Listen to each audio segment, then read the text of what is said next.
Genèse le chapitre 6, je lis pour nous tous au nom de Jésus-Christ du 18e au 19e verset.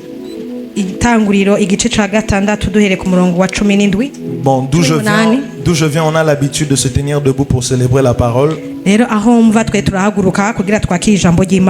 Je ne sais pas comment vous faites, mais je vais lire quand même au nom de Jésus-Christ. C'est Dieu qui est en train de parler à Noé et il dit... C'est Dieu qui est en train de parler à Noé et il dit, mais j'établirai mon alliance avec toi et tu entreras dans le bateau, toi, tes fils, ta femme et tes belles filles avec toi. Tu feras aussi entrer dans le bateau un couple de tous les êtres vivants. Notre version dit de tous les animaux, c'est-à-dire un mâle et une femelle de tous les animaux pour qu'ils restent en vie avec toi. Je vais te proposer un deuxième texte, Amos.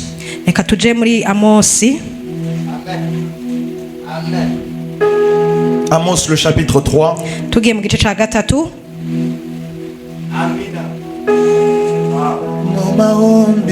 Je juste ça. Amos le chapitre 3 et le verset 3, je lis au nom de Jésus-Christ. Il est écrit, 2 hommes marchent-ils ensemble sans s'être mis d'accord? Le lion rugit au fond de la forêt sans avoir une proie. Le jeune lion gronde-t-il au fond de sa tanière s'il n'a rien capturé? Amen. Maintenant, lève ta main droite avec moi. Et si tu le peux, j'aimerais que tu répètes après moi. Seigneur Jésus, je crois que tu es vivant. Je crois que tu es le Fils de Dieu. Et je crois que Dieu t'a ressuscité des morts. Encore une fois, Seigneur Jésus, je crois que tu es vivant. Je crois que tu es le Fils de Dieu. Je crois que Dieu t'a ressuscité des morts. Pour la dernière fois avec conviction, Seigneur Jésus, je crois que tu es vivant. Je crois que tu es le Fils de Dieu. Je crois que Dieu t'a ressuscité des morts. Et que tu es là ce soir pour ma bénédiction. Tu es là ce soir pour ma délivrance. Tu es là ce soir pour mon miracle. Tu es là ce soir pour ma délivrance. Tu es là ce soir pour mon élévation. Et tu es là ce soir pour établir une alliance avec moi. Au nom de Jésus-Christ. Si tu le peux, acclame pour la parole alors que tu réponds ta place.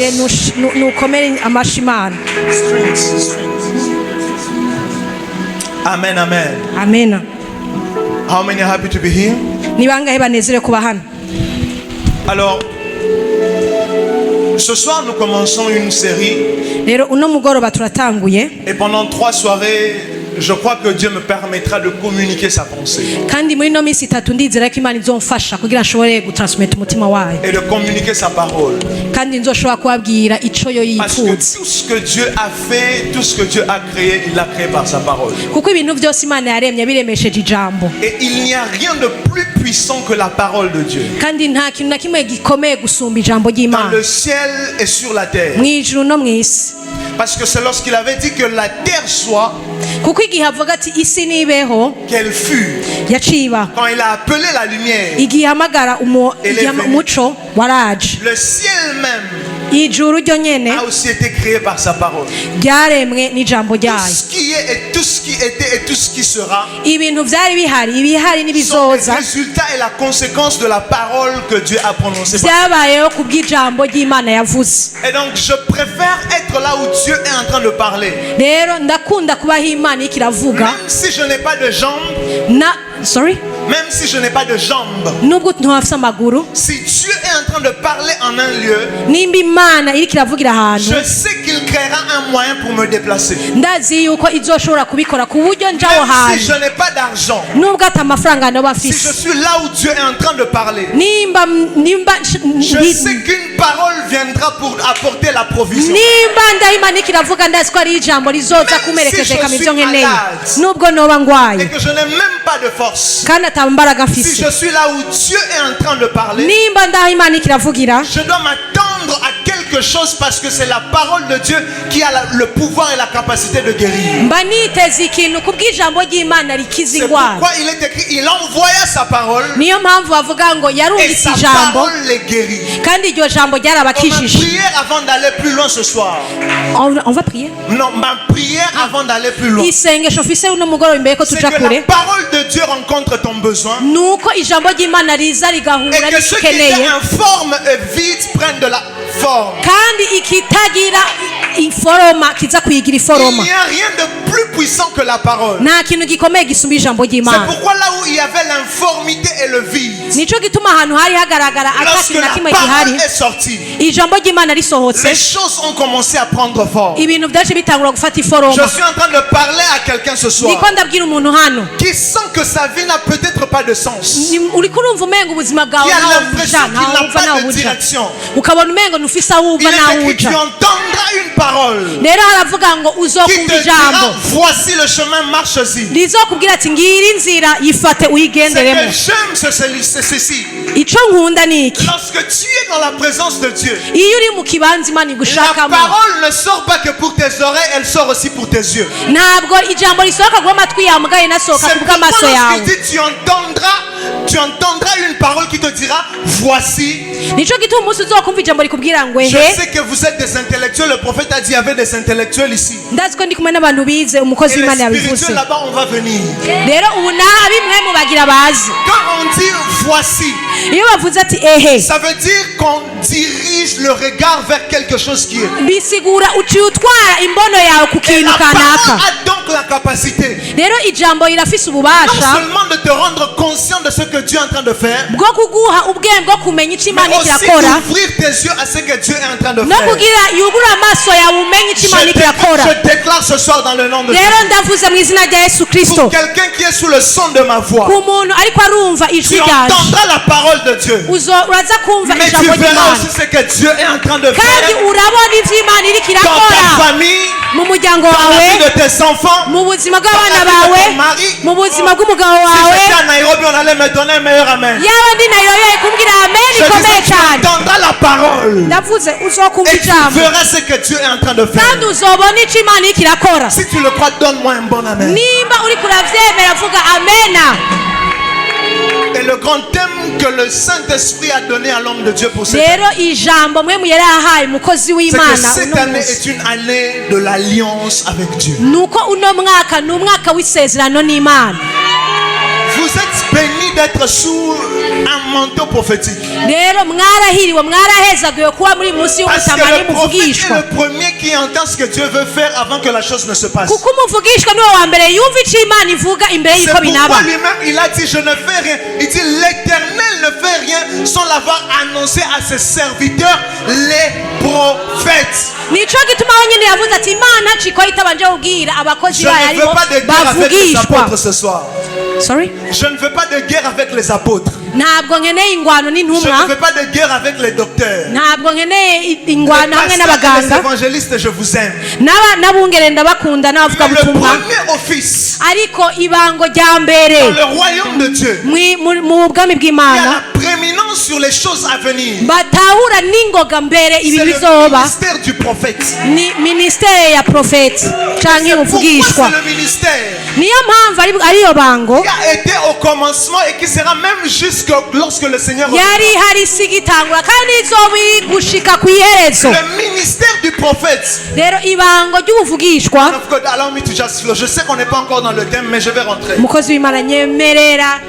ministère du prophète, c'est le seul qui qui est mentionné dans Genèse au commencement. C'est le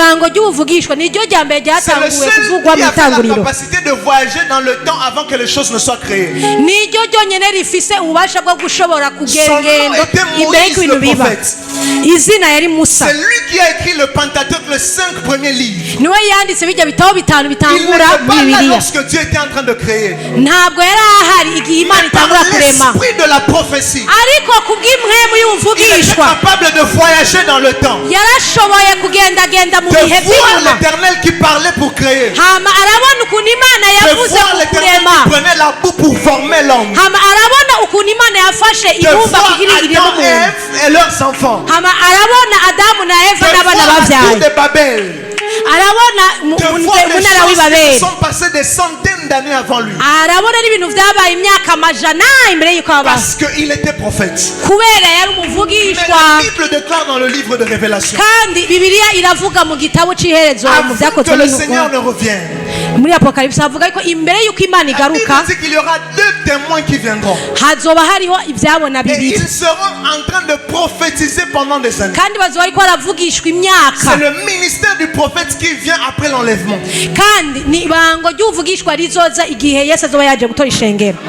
C'est le seul que Dieu a établi comme ça, pour que le peuple de Dieu connaisse les choses qui étaient et les choses qui viennent. J'aimerais aider quelqu'un en lui disant, la volonté de Dieu n'est pas que tu marches à tâtons, c'est faux. Sorry? The will of God is not for you to stumble and to walk without knowing direction. Parce que Dieu lui-même, dans l'image de qui tu as été créé, il connaît tout, il voit tout et il sait tout. Dieu n'est pas un essayeur, il n'essaye pas, il fait. J'aimerais dire à quelqu'un qui est malade, pendant ces 3 jours tu seras guéri. Parce que Dieu n'est pas un médecin stagiaire, il est professionnel. C'est lui qui a créé l'œil.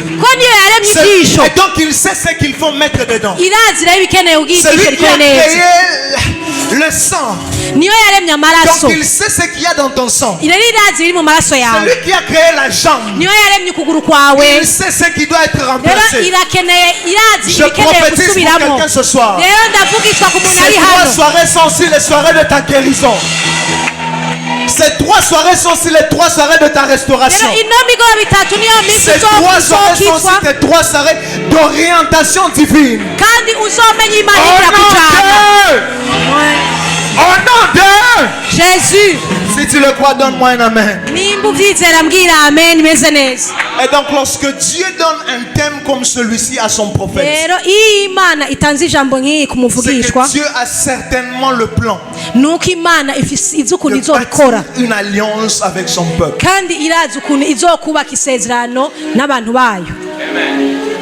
Mais alors c'est quoi l'alliance? Avant de parler de comment bâtir une alliance avec Dieu. Et du grec, c'est le mot diatheke. Le mot diatheke. Et en hébreu c'est le mot berit, qui veut dire alliance, qui veut dire contrat. Ça va même plus loin, ça veut dire un pacte.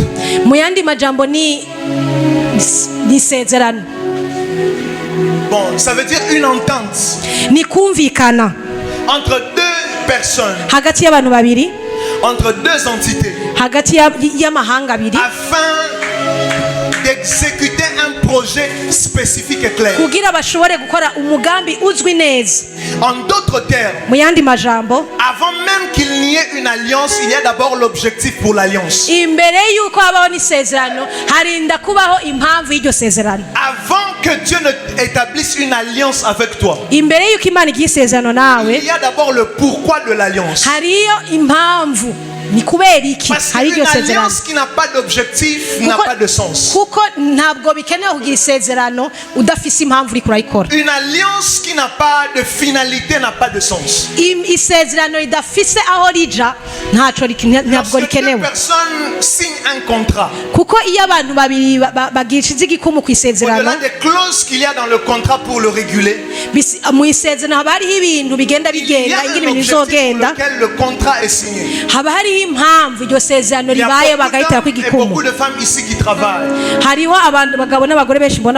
Et plusieurs qui sont en train d'employer des gens. Et encore beaucoup plus qui à partir de cette année vont commencer des entreprises pour donner du travail. Mais avant de donner le travail à quelqu'un, on réfléchit sur le travail. Ensuite on propose un contrat. Une alliance entre les deux personnes. Une alliance, c'est même une promesse entre deux personnes. C'est pourquoi même dans le cadre du mariage, ce n'est pas une rencontre, mais c'est une alliance entre deux personnes qui décident de se séparer de tout le monde et de bâtir leur vie ensemble. Est-ce que je parle à quelqu'un ce soir? Est-ce que je parle à quelqu'un ce soir? C'est une entente qu'il y a entre deux personnes qui se promettent de vivre ensemble. Ils font même des vœux. Parce que lorsqu'il y a une alliance, chacun dit ce qu'il fera et chacun sait aussi ce que l'autre fera. Il en est de même lorsqu'une alliance doit être bâtie avec Dieu. Et j'aimerais dire ceci avant d'aller plus loin. On ne marche pas avec Dieu par conviction. On marche avec Dieu par alliance. Alléluia. Dieu ne marche pas avec les hommes juste parce que c'est leur créateur, non. Pourquoi même dans les Saintes Écritures, Dieu aime tout le monde. Mais malheureusement, Dieu ne fait pas d'alliance avec tout le monde. Est-ce que je parle à quelqu'un? Je parle à quelqu'un? On ne marche donc pas avec Dieu juste parce qu'on se convainc que je marche avec Dieu. On marche avec Dieu parce qu'on a une alliance avec Dieu. C'est pourquoi le prophète Amos dit: deux hommes marchent-ils ensemble sans qu'ils ne se soient convenus de marcher. Se convenir veut dire établir une alliance.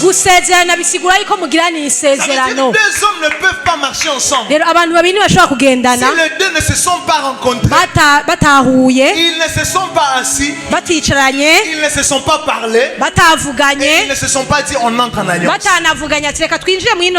Je veux même choquer quelqu'un qui vient à l'église. Ce n'est pas tout le monde qui vient à l'église qui a une alliance. Je savais que tu n'allais pas dire amen.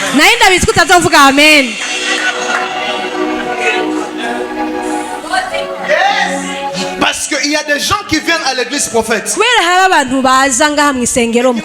contre Dieu.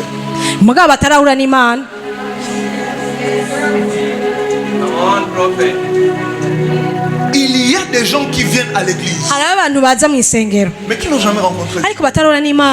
Parce que notre Dieu est un Dieu qui se cache. Mais même quand il se cache lui-même, il a dit: je me laisserai trouver si vous.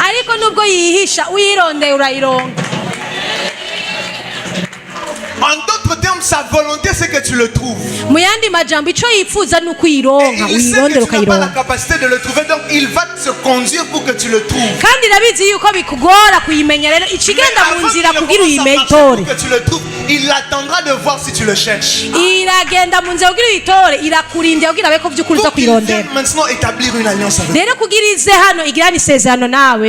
Frères et sœurs, il n'y a rien de plus important dans la marche d'un homme que d'avoir une alliance avec Dieu. Je veux aider quelqu'un ce soir. Juste quelques minutes, ensuite on va partir. Dieu, lorsqu'il a créé les humains, il ne les a pas créés pour marcher comme des zombies sur la terre. Je vais même vous choquer, Dieu ne nous a pas créés pour remplir la terre. Sorry? Dieu ne nous a pas créés pour remplir la terre.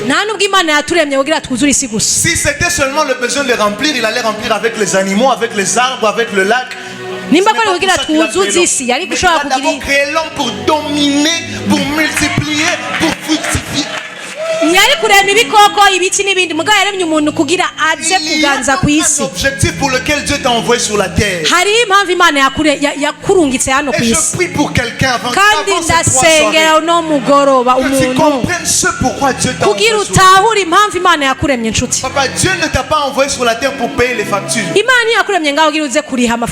Donc toi, toute ta vie, 60, 70 ans, tout ce que tu as fait sur la terre, c'est de payer des factures et de mourir. That's not my life. That will never be my story. Je ne suis pas venu sur la terre pour manger, dormir, aller au bureau et mourir. Je suis venu pour révéler Dieu, l'éternel.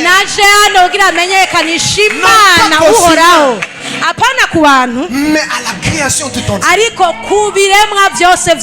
Est-ce que vous savez que nous entrons, my prophet? Nous entrons dans la saison où les hommes ne vont plus seulement révéler Dieu aux hommes, mais à la création tout entière. Où les hommes ne vont pas seulement prêcher aux hommes, mais ils vont prêcher aussi à la création tout entière. La création tout entière attend avec un ardent désir. Sorry? Attends avec un ardent désir. Attends. Ok. C'est ce qu'ils ont dit. La création tout entière, elle soupire, elle pleure, elle est en train de se mourir parce qu'elle veut voir celui qui était dans le jardin. Prophète, il y a aujourd'hui des pays qui sont en train de devenir désertiques. Des quoi? Des pays. Des pays qui sont en train de devenir désertiques. Des articles. Ah, sorry. Non pas parce que ils doivent l'être, parce que celui qui arrose n'est pas là. C'est pourquoi moi je crois que nous entrons dans la saison où les hommes vont se tenir dans les villes comme Josué. Prophétiser non pas que pour le soleil, prophétiser sur les mers, prophétiser sur les lacs, prophétiser sur l'économie d'un pays. Un homme s'est tenu devant la porte d'une ville et il a dit demain, la famine qui était dans cette ville, elle va partir. Tout le monde va avoir le moyen de manger. C'était un prophète de l'Éternel. La solution pour ce pays, la solution pour cette nation, ce n'est pas d'abord les stratégies en économie, non. Mais c'est qu'il y ait des voix prophétiques qui vont parler sur la nation. C'est la voix du prophète qui fait prospérer une nation. C'est pourquoi toutes les nations qui ont tué les prophètes, toutes les nations qui ont voulu faire taire les voix des prophètes, ces nations ont fini par souffrir.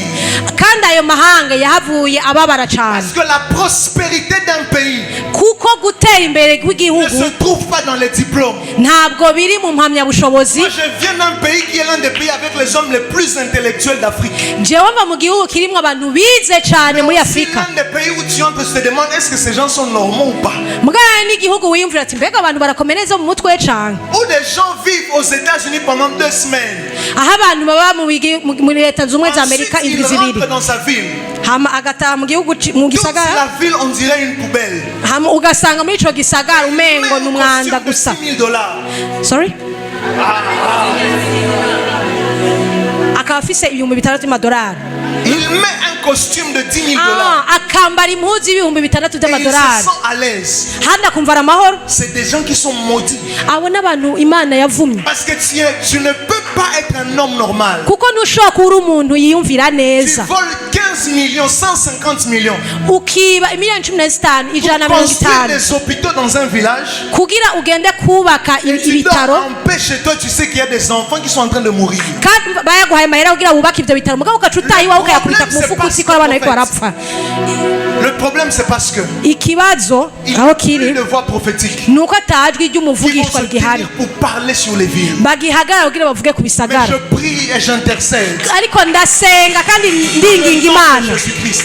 mu izina rya Yesu Si Kristo. Dieu est en train d'envoyer de plus en plus de gens de l'étranger, my prophets, nimba imana iriko irakura abavugishwa pour benshi venir bava mu parler mahanga du haut de cet hôtel et de cette chaise, kugira baze kuvuga ku gicaniro kiri c'est hano, parce que Dieu s'est souvenu de cette nation. ni kubera imana yibutse rino hanga, Et parce que Dieu veut arranger la situation dans cette nation. kandi ni kubera imana ishaka gutunganya ibiko biraba muri kino Vous ne gihugu. pouvez pas être un peuple qui aime Dieu autant. Ntimushobora kuba muri ihanga rikunda imana uku Des gens qui kose. sont en train même de mourir de faim. Des gens qui ne savent pas comment ils vont rentrer chez eux, mais ils viennent quand même prier. hariho n'abantu bari kubarishwa n'inzara canke batazi ngene baza gutaha muga bari gusenga. Une grande dimension de la manifestation de l'amour des hommes envers leur Dieu. Iryo ni ahandi hantu abantu batahuye imana yabikora.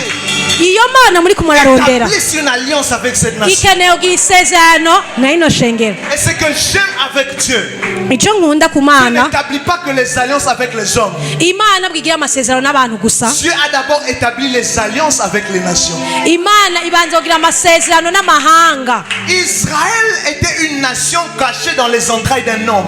Israeli ryari ihanga ryari ryinyegeje mu mara Jacob, c'était y'umuntu son nom. yitwa Yakobo. On en parlera peut-être demain ou après-demain. tuzomuvuga ko ejo canke hirya y'ejo. Ses pères ont établi des alliances avec Dieu. basekuruza biwe bagiranye Et isezerano dans tous n'imana. les pays où les gens qui avaient des alliances avec Dieu arrivaient, Sorry? dans tous les pays où les hommes qui avaient des alliances avec Dieu arrivaient, mu bihugu byose abantu bari bafitanye isezerano n'imana, les nations que ces gens visitaient devenaient prospères. amahanga yose abo bantu bagenda kuramutsa baja babona Parce que bateye ce qui imbere. fait la prospérité d'une ville et d'un pays, kuko ikintu gituma ihanga c'est ritera imbere l'alliance entre Dieu et ce pays. ni isezerano imana igirana n'iryo hanga. Vous avez vu ce qu'il y avait aux États-Unis il y a quelques jours. Mwarabonye ibyabaye muri leta zunze ubumwe za Amerika haciye iminsi. Papa, ça si ce n'est pas la colère de Dieu, je ne sais pas ce que c'est. nimba ari igihe atari ishavu ry'imana sinzi ico ari cyo. Une ville où des gens marchaient avec des pancartes pour dire nous chassons Dieu de cette ville, nous ne voulons pas Dieu. ibaze ko bari abantu bagenda mwibara bafise ivyandiko bavuga ngo turirukanye imana nta mana dushaka hano. Quelques mois après, Dieu leur a montré que lorsqu'il n'est pas dans une ville, ce n'est pas différent de Sodome et de Gomorrhe. inyuma y'amezi make imana yabereka yuko nimba imana idahari muri ico gisagara C'est que ntabwo les batandukanye na hommes de sodomu na Sodome et gomora. Gomorre ne savaient pas. ikintu sodomu na gomora batari bazi C'est que tant que les anges étaient encore dans la ville, nuko nimba abamarayika bari bakiri muri ico gisagara, tant que les êtres qui avaient parlé avec Abraham étaient encore dans la ville, nimba abantu bavuganye na aburahamu bari bakiri muri ico le gisagara, feu ne pouvait pas tomber. umuriro ntiwari Tant kwaduka. que le monsieur qui avait une alliance avec Dieu, Lot, igihe ujya mugabo Loti yari afise tant qu'il isezerano était encore dans n'imana, la ville, nimba yari akiri muri ico le gisagara, feu ne pouvait pas tomber. umuriro ntiwari kuza. Mais lorsque celui qui a une alliance se déplace, ariko uyo uba ufise alors isezerano la agiye, catastrophe finit par tomber. rero amarushwa acatangura Mais kuza. je prie et je prie dans le nom de Dieu. kandi ndiko ndasenga mu izina rya Yesu Que Kristo l'Éternel se souvienne des hommes qui sont dans ce pays et dans cette yuko imana yibuka abantu bari muri kino gihugu n'ari mu kino que gisagara, le malheur arrête de s'abattre sur la nation. kandi yuko ivyago bireka kuza kuri kino Je suis en hanga. train de me joindre à quelqu'un qui est fatigué. ndiko ndaza mba hamwe n'umuntu Quelqu'un qui arushe se demande quel est l'héritage que nous allons laisser à nos ariko enfants. aribaza nkibaza mbega niheraga inzosigira abana. Alors que nous serons là pendant ces 3 jours. Ariko rero umwanya tuzoba turi hano iminsi 3. À cause de ton alliance avec Dieu. Kubera isezerano ufitanye n'Imana yawe. Que le Burundi revive encore. Ku Burundi busubire kubaho. C'est un très beau pays que Dieu vous a donné. Ni igihugu ciza Imana yabahaye. C'est pourquoi les gens voyagent même pendant qu'il y a tout ceci. Les gens viennent quand même. Les gens viennent quand même. Nico gituma naho turi mu nkibi byose abantu baguma baza bagenda. Qui est appelé à des grandes choses. Kubera ni hanga ryahamagara ibintu bikomeye. Il faut que des voix prophétiques se lèvent à nouveau. Rero twakeneye amajwi y'abavugishwa asubira guhaguruka akavuga. Encore des hôtels pour l'Éternel. Abantu bakubaka ibicaniro vy'Imana. Les gens établissent encore des alliances avec le Dieu tout-puissant. Abantu bahagira isezerano n'Imana mushobora vyose. Pour que la terre soit vivable. Kugira isi isubire kumva yuko ufise uburyohe kugira abantu bayibemwo. Oh Seigneur, je n'ai plus de temps. Yo ntabwo ufise umwanya. Lorsqu'il y a une alliance. Igihe hari isezerano. Papa, change de mélodie. Moi je suis prophète. Change. Hindura umudiho je ndi muvugishwa. Papa gloire, donne-lui un cantique prophétique. Alléluia. Alléluia. Lorsqu'il y a une alliance, igihe hari isezerano, les 2 parties doivent donc être consentantes. Abo bantu babiri barinda kumvikana. Il n'y a pas d'alliance sans consentement. Ntabwo haba isezerano mutavyumvikanyeko. Sinon c'est un viol et c'est une violation. Aho naho rero bahora mwafashe ku nguvu wundi. Et Dieu ne force jamais une alliance avec un homme. Kandi Imana ntabwo izogufata ku nguvu kugira mugirane isezerano. Notre Dieu est tellement bon. Imana yacu ni nziza cyane ku buryo no mu gihe igufitiye imbabazi. Il ne va pas forcer une alliance. Ntabwo izogufata ku nguvu kugira mugirane isezerano. Izobigusaba ko mugirane isezerano. Une entente avec toi. Ko mwumvikana. Pour que ta vie change. Kugira ubuzima bwawe buhinduke. Mais tu dois faire le choix. Ariko wowe urinda kugira amahitamo. D'établir cette alliance. Kugira mugirane isezerano. Des rois établissent des alliances. Abami bagira amasezerano. Pourquoi par exemple dans le livre de 2 Chroniques le chapitre 16. Nico gituma mu bungoma ba kabiri igice ca 16. Muzobona umwami Asa w'Iyuda. Une alliance avec Ben Hadad. Agira isezerano n'umwami Ben Hadad. Umwami w'Isiriya. Combattre le roi d'Israël. Kugira bashobore kugwanya umwami w'Israël. Parce qu'il avait la connaissance d'une vérité que tu dois aussi comprendre. Kuko bari bazi ukuri na ukeneye kumenya. Lorsque 2 personnes sont en alliance. Yuko abantu babiri bari mu isezerano. Mes combats deviennent tes combats, tes combats deviennent. Ingwano zanje zibizawe zikabizanje. Ma force devient ta force. Imbaraga zanje zibizawe. Est-ce que je parle à quelqu'un? Ndi kubwira umuntu hano. C'est pourquoi la solution à l'accomplissement de la destinée d'un homme. Nico gituma inyishu ziri. C'est une alliance entre Dieu et l'homme. Mu gushikirwa kumuzima gushikirwa isezerano ry'umuntu.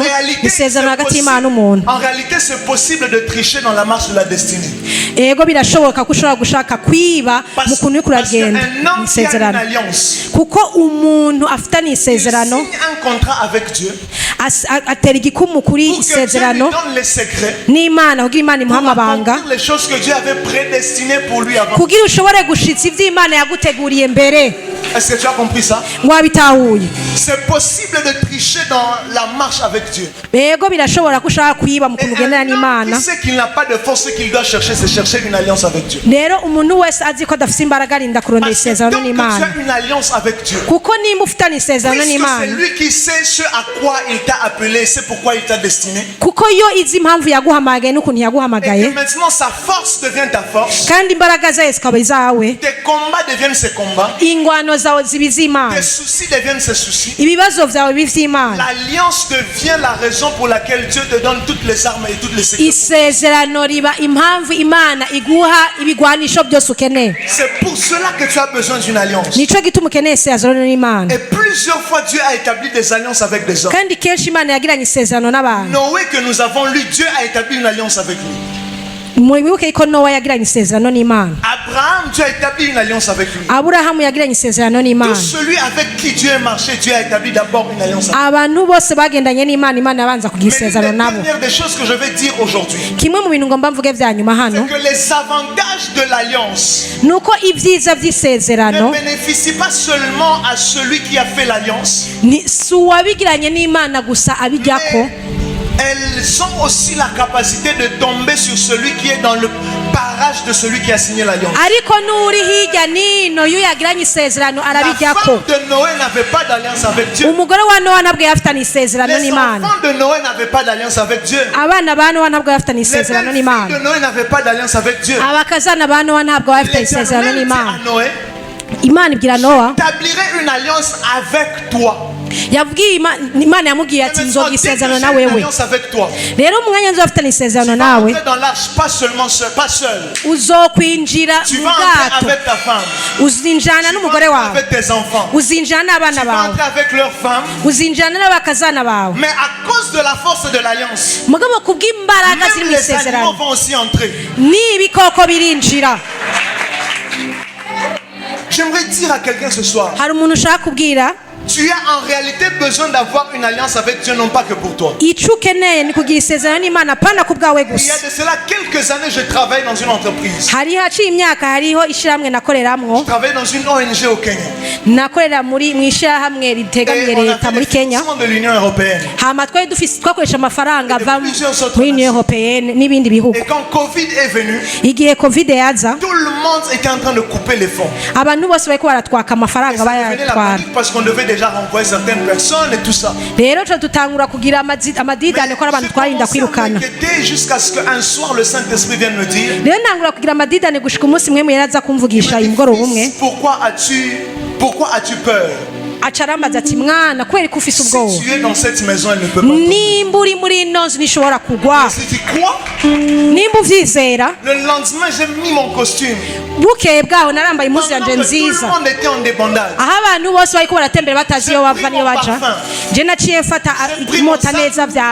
Je suis parti parce que l'Éternel m'avait dit, tant que tu es dans ce lieu-là et que tu as une alliance avec moi, l'entreprise ne tombera pas. Les gens commençaient à démissionner par eux-mêmes parce qu'ils n'avaient pas de révélation. Mais moi, je continuais de partir parce que je savais que mon alliance va défendre l'entreprise. Et même quand on nous disait il n'y a plus d'argent, personne ne sait comment. On trouvait juste les moyens pour que d'autres fonds viennent. Et on va rester comme ça jusqu'à ce que Dieu décide de m'emmener ailleurs. Je lève ce soir et je prie. À cause de l'alliance que Dieu a avec toi, je parle même à celui qui n'a pas encore d'alliance. À cause de l'alliance que tu établiras avec Dieu, ta famille vivra, oh my God, ta famille vivra la bénédiction, ta famille aura la provision, la maladie n'entrera pas à cause de ton alliance avec Dieu. Je dis ton quartier ne va pas être inondé à cause de l'alliance que tu as avec Dieu. Je disais la voiture que tu conduis, à cause de l'alliance, elle sera préservée. Je parle même à quelqu'un. Tu entreras dans un bus. Tout le monde sera en train de voir un accident. Mais à cause de l'alliance que tu as avec Dieu, ce bus-là ne fera pas de problème. Je laisse les bus parce que je sens que la grâce de prendre les avions est en train de descendre. Tu seras dans un avion pour aller en Chine acheter la marchandise, pour aller à Dubaï acheter la marchandise, pour aller en Italie importer les choses. Le pilote sera en train de dire il y a des turbulences. Toi tu vas ronfler, tu vas dormir calmement. Parce que Dieu de ton alliance combattra en ta faveur. Que la maladie vienne, que la mort vienne, toi tu ne pleuras pas à cause de l'alliance de Dieu. Oh, je prie pour quelqu'un ce soir, même si les plaies de l'Égypte viennent, à cause de l'alliance que tu as avec Dieu, tes enfants seront préservés, tes enfants ne mourront pas. Je disais ton mari ne mourra pas, ton enfant ne mourra pas, ton business ne tombera pas, ton mariage ne sera pas brisé. Même s'il y a une reprends ton alliance, je pars. Reprends ton ton alliance, je divorce. Je parle comme prophète. À cause de ton alliance avec Dieu, le divorce n'est pas ta portion. Je disais à cause de ton alliance avec Dieu, la séparation n'est pas ta portion. Le même qui t'a dit hier je pars. Oh, ce soir même il va rentrer. Il va te dire chérie pardon. Tu es la femme de ma vie. Toi et moi on a une alliance. Jusqu'à ce que Jésus revienne. Si j'étais à Nairobi on allait dire amen. Je suis en train de prier pour le mariage de quelqu'un. Je suis en train de prier pour le foyer de quelqu'un. Je suis en train de prier pour le business de quelqu'un. Je prie pour quelqu'un qui travaille dans une banque. La banque ne verra pas faillite à cause de ta présence là-bas. Je prie pour quelqu'un qui veut commencer une entreprise. Même si tout le monde est en train de pleurer au Burundi, toi tu ne pleureras pas. Je disais toi tu ne pleureras pas. Tu seras comme Abraham. Tu iras dans une toi tu ne perdras pas. Toi tu vas multiplier. Tout ce que tu toucheras réussira. En 2025, tout ce qui touchera tes mains, tout ce qui passera par tes mains réussira. Tout ce qui est en accord avec toi, tout ce qui est proche de toi réussira au nom de Jésus. Ça ne sera pas à cause de ta force. Ça ne sera pas à cause de ton intelligence, mais à cause de ton alliance avec celui qui fait tomber la pluie pour que la terre produise. Ton champ va produire. Je disais ton champ va produire. Je disais ton champ va produire. Ta campagne va produire.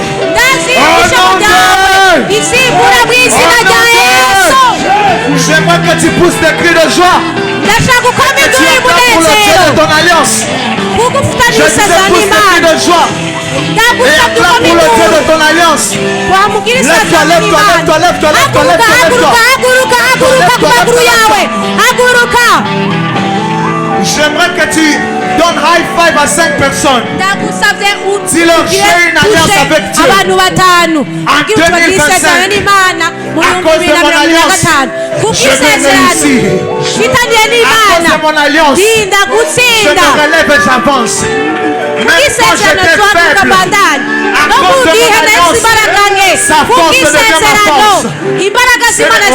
Je disais même quand je suis faible, à cause de mon alliance, je me rappelle d'une chose. Je prie tout par celui qui me fortifie. Je prie pour quelqu'un ce soir. À cause de ton alliance avec Dieu, 2025 sera une année de prospérité. Sera une année de joie. Sera une année d'élévation. Sera une année de percée. Sera une année d'ouverture. Sera une année de fertilité. Oh non, que Dieu vous bénisse. Je vous aime beaucoup. Je prie pour vous. Shalom.